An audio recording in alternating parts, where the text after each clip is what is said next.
Hi, this is Andy of Andy's Personal Development, and we are currently live in the breakout room. So, welcome, and we love being here for you with quality and value to inspire and to transform. Remember, we are on Apple, Spotify, Google, Amazon, and iTunes. Today, as usual, we have a special guest to share with you for your development and growth and to live your better informed life. So, grab a cup, pull up a seat, and stay tuned for the introduction. Right here, now, live in the breakout room. Namaste, my people. Our guest on today's show is a man of many talents and accomplishments. On 5. But before the intro, we must ask you this. Do you want to have the belief that your goals can be accomplished? On 5. That you can be inspired enough to make a decisive transformation in your life, business, and your career? That you can change your nose into that one yes. The yes that can bring health, happiness, and prosperity? Well, can you relate to that? On 5. Naresh's story can help you put your challenge into perspective. And here's why. He's the founder and CEO of Krish Media and Marketing. Additionally, author of the #1 best-selling book, 50 Shades of Marketing, Whip Your Business into Shape and Dominate Your Competition. Again, author of the #1 best-selling book, Podcastnomics, the book of podcasting to make you millions. In 2009, Naresh co-hosted the top-rated financial talk show in the Dallas-Fort Worth metropolis, the Wall Street Shuffle. Look at the happiness he has achieved. The way to get started is to quit talking and begin doing. A quote by the late great Walt Disney. Naresh has done so much to help so many, including a project called Help Media to defeat the second wave of COVID-19. So, let's welcome the man with the story to inspire and transform, our guest live in the breakout room, Naresh Vissa.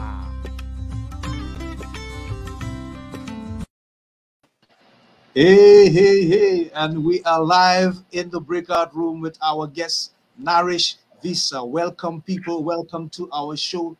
This is Andy. We are live, and we thank you so much for your continued support. We apologize for running a little late. You know, these things happen sometimes with the technical issues, but we are alive and live in the breakout room.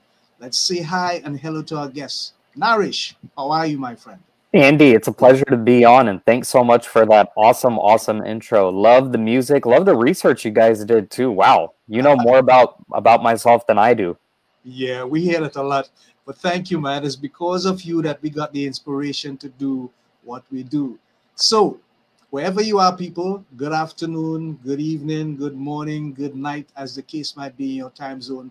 We thank you for being here with us, with Naresh Vissa live in the breakout room. And we know that the nuggets he's going to drop for us will be awesomely inspiring. So, Naresh, before we get into all the success and all the good times and all the wonderful things you have accomplished, could you help us understand what your childhood days were like? Where did you grow up and what was that experience like for you? I was born and raised in Houston, Texas. I spent really the first 18 years or so of my life in Houston. Had a fairly smooth upbringing, if you want to call it that, upper middle class type of family. Mother stayed at home. Father works in the engineering industry, oil and gas space. Attended private school my entire life, from pre-K all the way through graduate school. So yes, I do have a graduate degree. Okay. After I left Houston when I was 18, I left for good, essentially. Outside of visiting on short stints, I left for good. I lived in upstate New York, New York City, Raleigh, Durham, North Carolina, Baltimore, Maryland. So pretty much all along the East Coast of the United States. Right. And I'm now settled in Tampa Bay, Florida.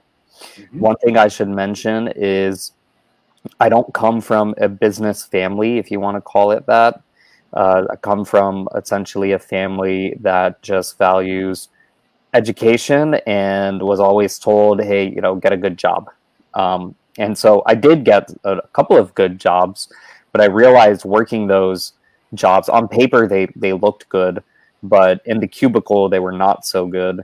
And I've always wanted to be an entrepreneur. I probably, since I took a business class, a business and entrepreneurship class when I was 15 years old, that's when I knew, hey, I want to do things on my own. I want to have control over how much I make or how much I don't make. I want to have power and autonomy over my schedule and my decisions.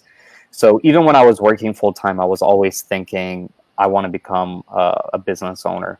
And so you fast forward to today, run two profitable business. One is Krish Media Marketing, which is my primary business.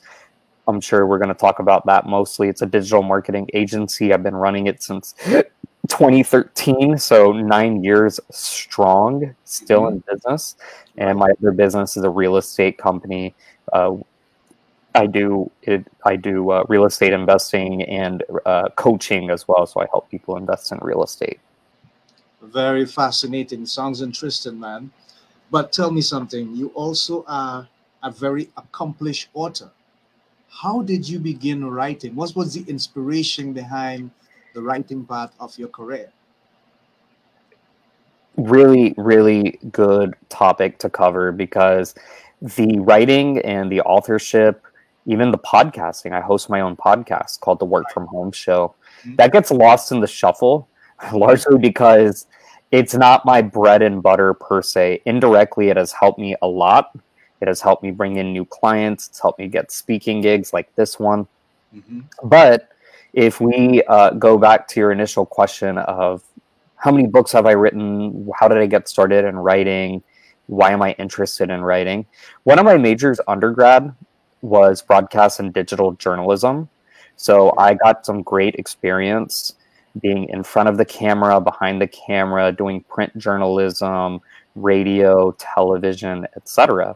So I've always loved writing, always loved it. I like fiction, short stories. I like nonfiction, obviously, with my journalism background. I got some great experience working at large companies like Clear Channel Communications, CNN. And so I knew, once again, when I was in high school, when I was editor of the school newspaper, I knew that I wanted to become an author. I wanted to publish a book. And so when I went out on my own in the business space, I got great experience in media and in finance. When I went out on my own, I had that inspiration. The key to writing is, do you have inspiration? You can't just sit down in front of a computer and start plugging away. You have to have some kind of inspiration. So I've written 5 books to date. Most of the books deal with online and digital business, e-commerce, technology. And I had inspiration to write all these books. And I'm looking forward to coming out with 5 more books, at least, over the course of my lifetime, because I do have inspiration to write. And I want to help people. So my books are not priced ridiculously high. You can get my books for like $3.99 on Kindle, or like $6 paperback. So my books are very affordable. The goal is not to make a quick buck or generate a profit. Now, look, some of my books have done very well. 50 Shades of Marketing, Podcastnomics. Really, most of my books have sold well. And so it's good to make a little bit of money here and there on it. But the idea behind the books is to share my secrets, to share my knowledge with the world. Fascinating. Thanks for sharing, Naresh. Now, I just want to back up a little bit. You were working in the industrial world, and then you decided that you needed to seek some level of fulfillment. And you switched and you decided to do business on your own. how difficult or challenging was it for you to make that transition? And what were the challenges that you had experienced in starting business on your own? It was not a difficult transition, and I'll tell you what was harder. It was a little bit down the road when things got a little rough, and I would be thinking, should I have left that company? Should I have left the corporate world? That was the bigger challenge. But I will say, and I recommend to people listening, if you have that idea within you, if you have that fire within your belly, go ahead, do it. Yeah. Go for it. But do not quit your full-time job. So in my case, I didn't quit my full-time job and then do all this other stuff. I still held my full-time job or jobs for many years. And then in 2013, when I went out on my own, I decided, hey, it's time to leave. And within a month, maybe, it's like I gave myself a 20% raise because I put in all that work early on. Look, I was young. I was in my early 20s, mid 20s. I was single. I didn't have this get rich quick mindset. I took my time because it's like, hey, I'm young. I'm just exploring. I want to live life. I want to see the world. I want to get experience. So it was much easier to do something on the side and build something up on the side and then leave and pursue that. Much easier than just quitting outright and starting from scratch. Great. That's a fascinating story, Naresh. You have been involved in a higher level of education. You got a master's degree from Duke University. You attended a Fuqua School of Business.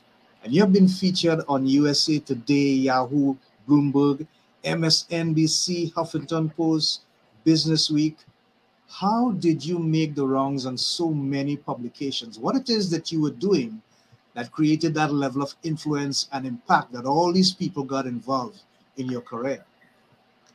This is a good chance to plug one of my books that you can find on Amazon. It's called The New PR. The New PR. And I'd love to give away free copies of that book, The New PR. I'd love to give away free copies to your listeners if they just visit my website, nareshvissa.com, and contact me through there. Get on my mailing list and contact me through there. Let's talk about this because it's really a topic. So one of the services that we offer at Krish Media and Marketing is online PR. And this is a topic that many of our clients come to us asking, hey, I just came out with a book. How do I get on all these publications that you just named? How do I get the interviews? And first things first, nothing's going to happen overnight. All those names that you listed is over the last 7-8 years, at least. Okay. So nothing is overnight. It's not like you just hire a publicist and boom, you're on the front page of Bloomberg the next day. It takes a lot of time, a lot of dedication to promoting oneself or promoting a product. So there are a lot of great resources out there. Once you get on one publication, that can usually lead to another one, which leads to another one, and then there's this snowball effect.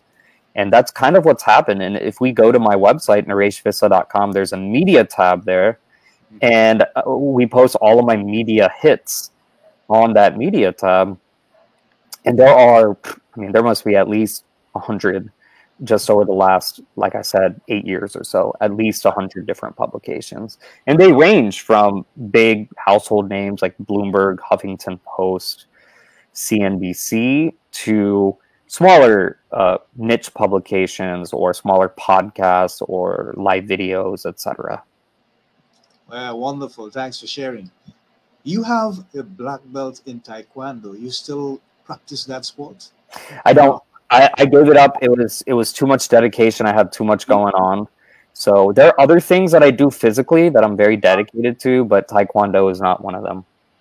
All right. The reason why I asked that is because you spoke about managing your stress, and you place an emphasis on mental and physical activity: basketball, beach volleyball, tennis, yoga, meditation, chess, sleep, a lot of activities, and you do them 5 out of 7 days a week. How does that fit in with your schedule, with all the stuff that you have to deal with from a business perspective? Couple of things. One thing that we didn't mention is I'm also a stay-at-home dad, so I'm able to juggle all this while being a stay-at-home dad. Okay. How do I juggle all this? Well, there are probably 2 or 3 keys here. One of the keys is sleep. You brought up sleep, and if you can get a good night's sleep, you can do so much while you're awake.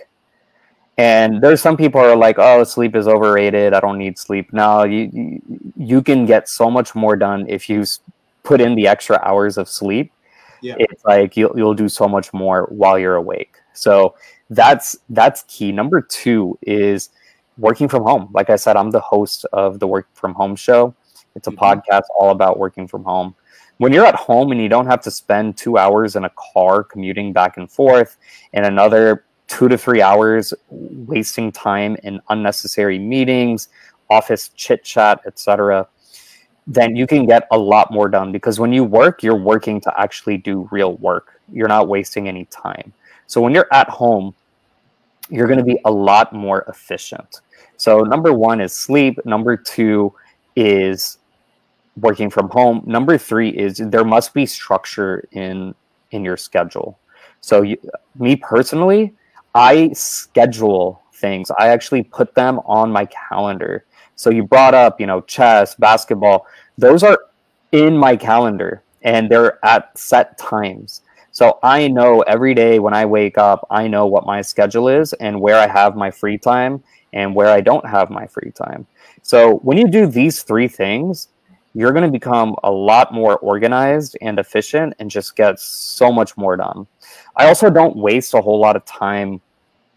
I should say historically, things have changed a little bit after being a stay-at-home dad, but I don't waste, or I used to not waste a lot of time watching dumb TV, the news, reading the news, watching the news, because that stuff can be a day. Social media, that's another one. Social media, Facebook, Instagram, all that stuff, because those are huge time wasters that don't add much value really at the end of the day, unless it's your job. Like if you're, if that's your job, then of course go ahead and do that. But yeah, I stayed away from those simply because they're much bigger priorities and much more important things in my life. Right. Thank you for sharing. I get that you are the guy that looks forward to being quite organized, and you appear to be a goal setter. You did mention that you're looking to write at least 5 more books again in the future. Have you any idea what the topics of those books are going to be like, and what kind of impact that you're willing to make or looking to make on people who are going to read those books? Absolutely. So I'm going to be writing a book on, surprisingly, it's something that's not affiliated with my business so much, and that's wedding planning. Yeah. So, Yep. So I'm going to be writing a book on that. I'm going to be writing a book on parenting. I'm going to be writing a book on working from home. And I'm going to be writing a book on the pandemic, the COVID pandemic, and a lot of the misinformation and myths and other things, other controversial topics that the pandemic spurred upon everybody. So those are the plans right now for the next, I would say, 10 years or so. Something to look forward to. Sounds really interesting. Thanks for sharing, Naresh. I want to shift gears a bit, and I realized that you had the opportunity to work with the Houston Rockets in the NBA in the 2007 and 2008 drafts. You helped them select picks. Names are Aaron Brooks and Carl Landry and Dante Green. How was that experience for you, and what lessons would you have learned working with the Rockets in the NBA? So it was a while ago. I was a college student when I helped out with the NBA drafts in 07 and 08. And I was directly under a man named Sam Hinkie, who was at the time, the executive vice president of basketball operations for the Houston Rockets. He ended up becoming the president and general manager of the Philadelphia 76ers and turned that franchise around through a system called the process and trusting the process. So it was great, great experience once again, just working for a professional sports team and helping out with stuff that I've always loved. Yeah. I will say that I was very, very low on the totem pole. Really, that franchise was the first franchise to utilize analytics in making decisions, whereas previous general managers, previous decision makers didn't use analytics at all. They merely just went off of what they saw on a cold stat sheet or what they saw on the court.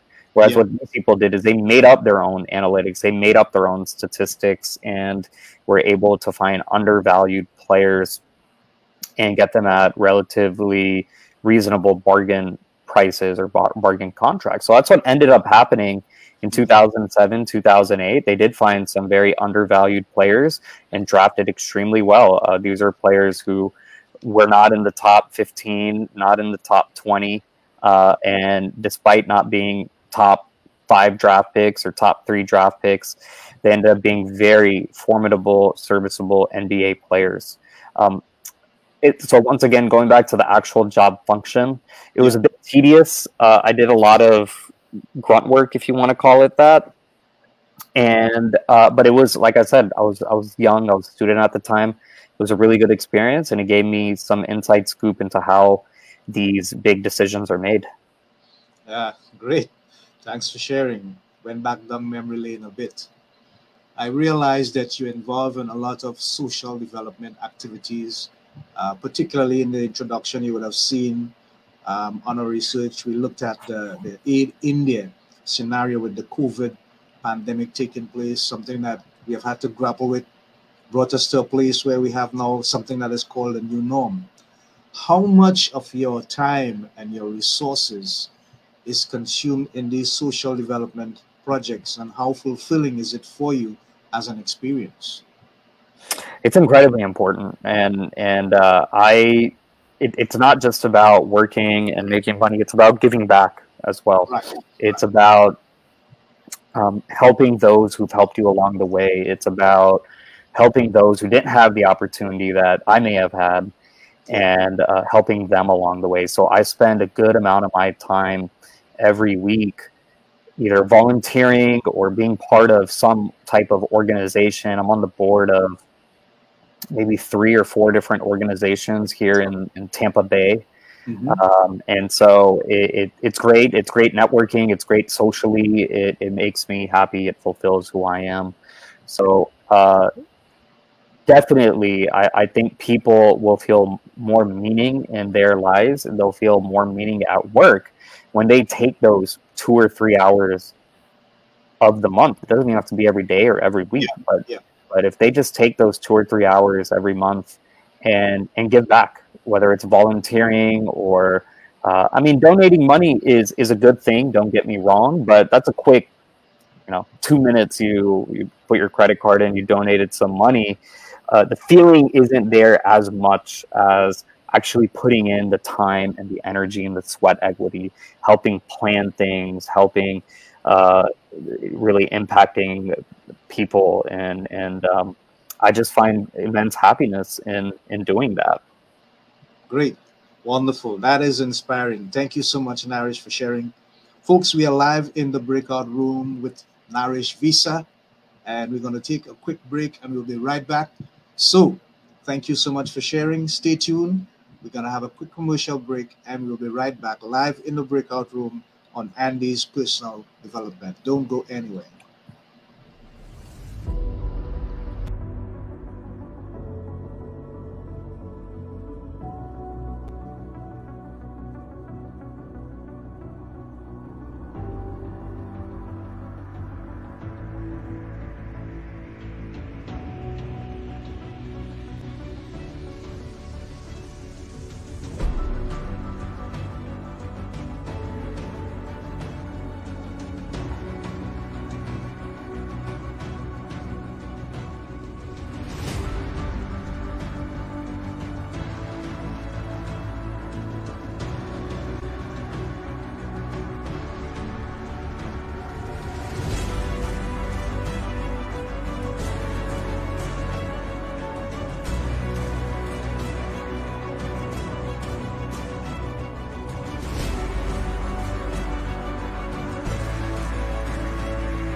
Okay, great. We thank you for standing by for that ad break, but we are live back in the breakout room.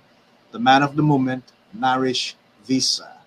Naresh, I have a surprise for you, and I hope you like surprises. And I hope that you're not too surprised with this surprise. So, let's see your reaction to this. Ladies and gentlemen, please welcome your bride and groom, Naresh and Agni.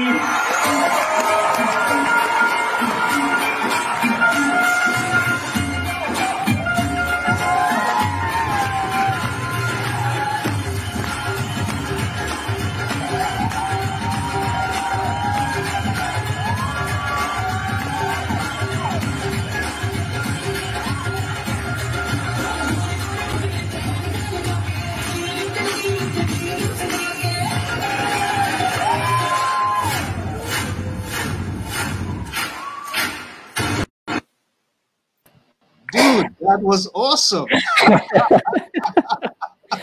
Man, you That got some was good awesome. producers. You guys got some good producers finding everything about me. Tell us about that, man. That level of enthusiasm. You were so happy. I mean, that was so refreshing. Yeah, well, there were a lot of people there. There must have been 200 plus people. So had to bring the A game, that's for sure. Yeah, you And did it. and you brought up the whole, staying physically active and all that good stuff. Well, dance is something that I've been doing since I was maybe 10 years old, maybe even younger than that. Probably younger than that. My parents used to take me to some cultural dance things as a kid, and it just stuck with me. And I continued in college briefly for maybe a year or two, and it just always stuck with me. So when you're getting married, it's time to go all out. I hear you. And you did. You did. Very impressive, my friend. Very impressive. I loved it. Yeah, that was a surprise. I didn't expect that. Yeah. Surprise, surprise, surprise. Okay, Naresh, tell us a bit about the future of our digital economy. A lot of people are investing in Bitcoins and what have you. And the trend seems to be picking up worldwide. But we have a situation now where the world economy is being challenged yet again, even after trying to recover from the pandemic, where this situation with the war in Ukraine is taking place with all the economic sanctions. But how do you see this having an impact on our digital economy going forward? Well, the pandemic accelerated the need for digital. I think our tech professionals, our IT people, just people who work in technology in general, they've been very underappreciated over the last 2 or 3 years, and they've been replaced essentially, at least when it comes to the bravado. They've been replaced by healthcare workers. We stand with our healthcare workers. Our healthcare workers have done so much. But the fact of the matter is if this pandemic happened in the 1980s or in the 1990s, the entire world would have been completely screwed. In fact, I think the public policy would have been, hey, you know what? We have to continue with life. People have to go to work. They need to get out of the house. They need to do all these other things because that's the only way that the economy is going to function. But you fast forward to 2020 and it's, hey, you know what? We already have the infrastructure in place to do a lot of the work from home. So let's do these lockdowns. Let's put all these restrictions in because people can just work from home. They can work from anywhere. And so what the pandemic did is it accelerated that adoption. Instead of taking 10, 15 years to move towards a digital economy, essentially overnight, they said, hey, it's time to go digital now. And this ties into the end of the pandemic, the opening up of the global economies and Russia, Ukraine, because now people realize, hey, I don't need to go to an office anymore. I don't even need to have an employer anymore. There are other ways to make money for sure. Right. And this has to do with Russia, Ukraine, because in the case of Russia, Ukraine, you brought up sanctions against Russia and also essentially restrictions to people in Ukraine. And digitally, there are ways, at least financially, that people are helping folks in Ukraine and Russia. Look, Russia, regardless of how they are politically or as a country, they are at the forefront when it comes to innovation, when it comes to technology, when it comes to patents and science. They know what they're doing. They're on the cutting edge there. But people, we're seeing that with Russia right now, and with Ukraine, we're seeing many people donating cryptocurrency, donating Bitcoin, donating through Airbnb. I mean, who would have thought that you could donate through a platform like Airbnb? People are literally booking rooms. They're booking houses in Ukraine, knowing that the houses are not available for subletting. They're not available for people to stay, but the owners are going to get the money through Airbnb. And Airbnb, I believe, waived their fees as well. So that's another way that you can transfer money digitally. But cryptocurrency, digital currencies, the online and digital world, it's not just a pandemic. We're seeing other events like Russia, Ukraine.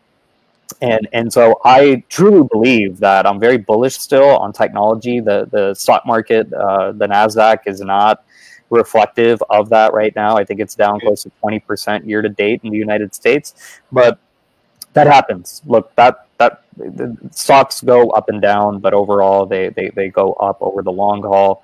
So they'll have some corrections here and there. Right now it's in the correction, but I'm very bullish on tech, on the metaverse, what Facebook is producing, on 3D printing, on virtual reality, on digital currencies, cryptocurrencies. El Salvador just legalized crypto as legal tender. Ukraine was actually heavily thinking about legalizing Bitcoin as legal tender as well before all of this political stuff happened. I think more countries like Guatemala are going to legalize it.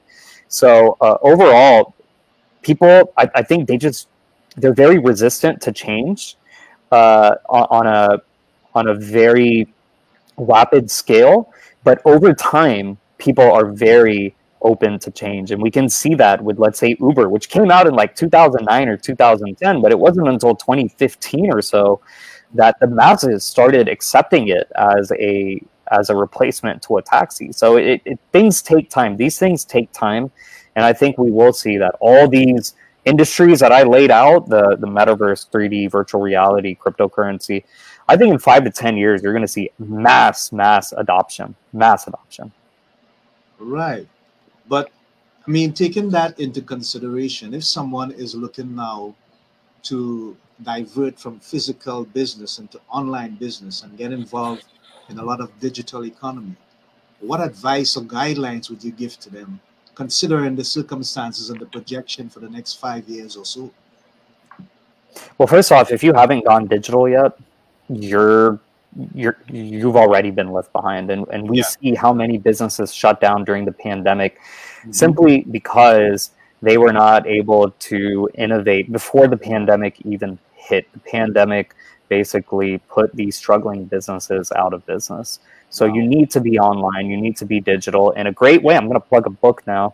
That's my book, 50 Shades of Marketing, Whip Your Business into Shape and Dominate Your Competition. It's on Amazon. And once again, if you go to nareshvissa.com, contact me through there. I would love to send you and your listeners a free copy of that book. We actually offered it to our listeners at the Work From Home show. Yeah. When the pandemic hit in March, April 2020, we offered that book free of charge to help people with their businesses and to help them, not just with their businesses, but help them work from home. And of course, there's our podcast, the Work From Home show, which helps people digitize whatever it is that they're doing. Okay, great. What about podcasting? I mean, you involved in it. What do you see are the benefits right now, currently, in podcasting as we look at sweeping ourselves up into the tide of the digital age? Well, look, podcasting is what you're doing. It's what we do at the Work From Home show. Yeah. And it's another channel to market. It's another channel to reach an audience, to reach your followers, to reach your fans. That's what podcasting is essentially. So another chance to plug one of my books, Podcastnomics, the book of podcasting to make you millions, available on Amazon. Same thing if you go on my website, contact me through there. I'd love to send you a free copy of my book, Podcastnomics. But it's all about, the book explains how you can start your own podcast for super, super cheap. I mean, when the book came out, 9 years ago, 8.5 years ago. That's when the book came. No, actually, it was 7.5 years ago when the book came out. Okay. So when the book came out 7.5 years ago, most of this stuff was new. People didn't even know what a podcast was. The industry was still going through its growing pains. Today, it's much easier to do. It's much cheaper to do, and I highly, highly recommend it because a podcast listener is a listener for life. They are worth way more than an email lead, than a social media lead, etc. So, definitely recommend podcasting. And I think if you're a business, if you are an actual business, and you have customers, you have clients, podcasting is a great, great way to connect with that audience and to ultimately sell even more product. Hey, I've never heard it said as detailed and as good as you have. Thanks for sharing, Naresh. Now, I'm going to make this real personal. I'm sure my listeners would be interested as well. What is the big why for you, Naresh? What gets you up in the morning and keeps you going through the day and helps you to project, to commit to the future, knowing very much that this is what you are meant to do, and it's quite fulfilling? What is the big why for you? This is really a philosophical question, and so you're going to get a philosophical answer, and there's one reason why. The main catchphrases that I would say is, you only live once. And so because you only live once, you got to take life, you got to live life to the fullest. Yeah. So I get up every morning knowing I only live once. I want to live every day to the fullest.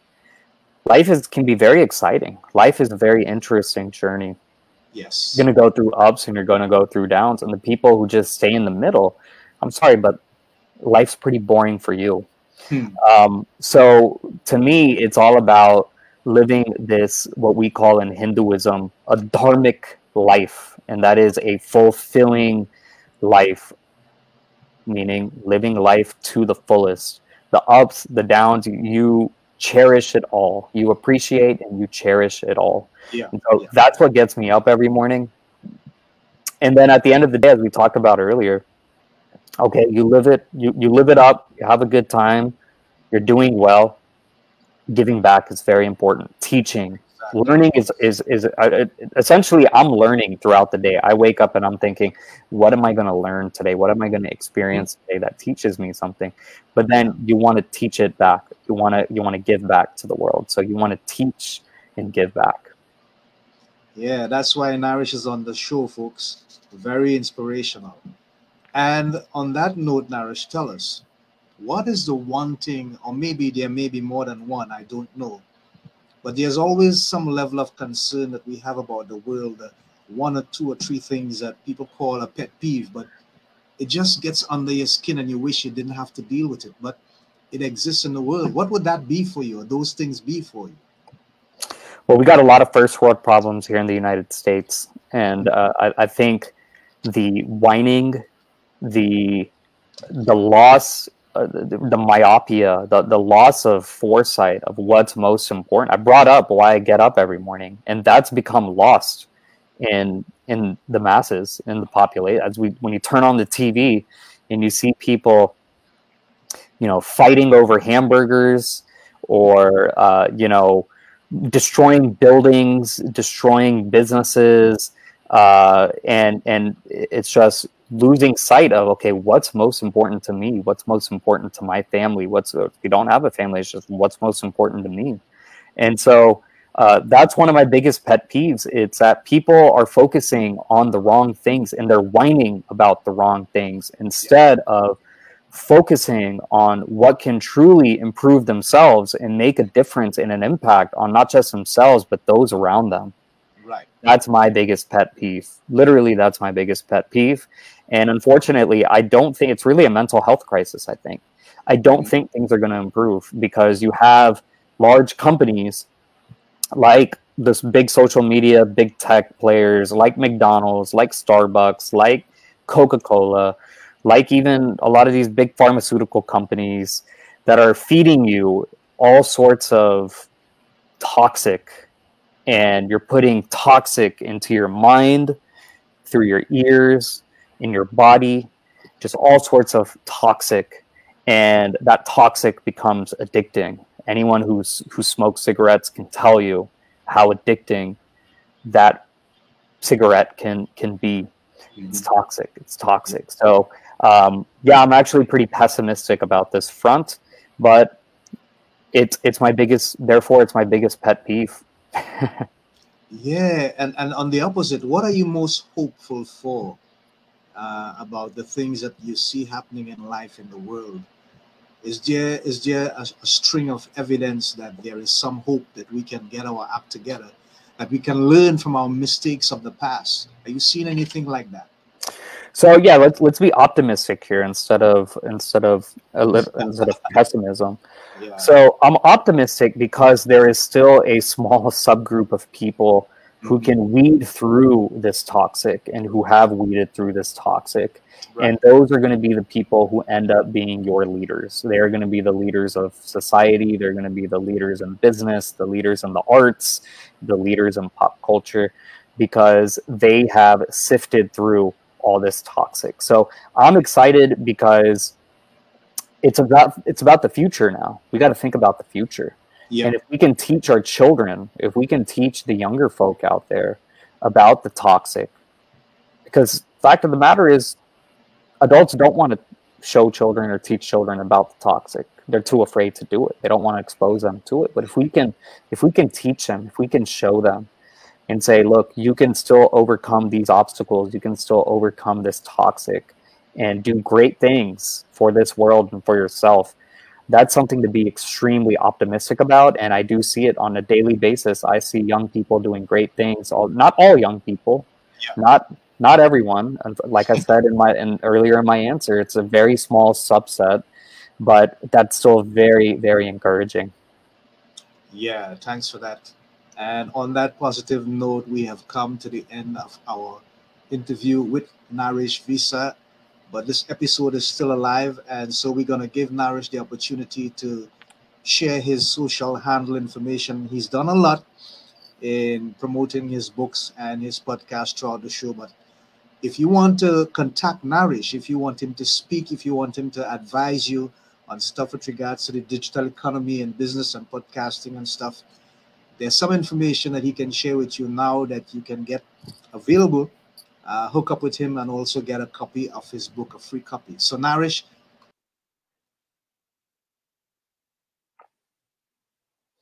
Yeah, sure. I don't know where you went, but my website is nareshvissa.com. Like I mentioned earlier, would be glad to give away some copies of my book if you contact me through there. And Krish Media Marketing is a digital marketing agency. The website is krishmediamarketing.com, krishmediamarketing.com. And outside of that, thank you so much for your time. Great. I'm right here. I did not go anywhere, but it was your time. So thank you so much for coming on the show and for sharing your information, Naresh. And we're about to wrap up now. And we'd like to let our people know that this is the moment and time in life when you ought to understand your purpose, why you are here. We're all here for a reason. And on our podcast, we like to leave people with these 3 words. In everything that you do in life, these are the 3 things that matter the most: health, happiness, and prosperity. So from our guests, Naresh and myself, we say thank you. Godspeed. Stay safe, people. Until next time, this is Andy of Andy's Personal Development saying Shalom, Namaste.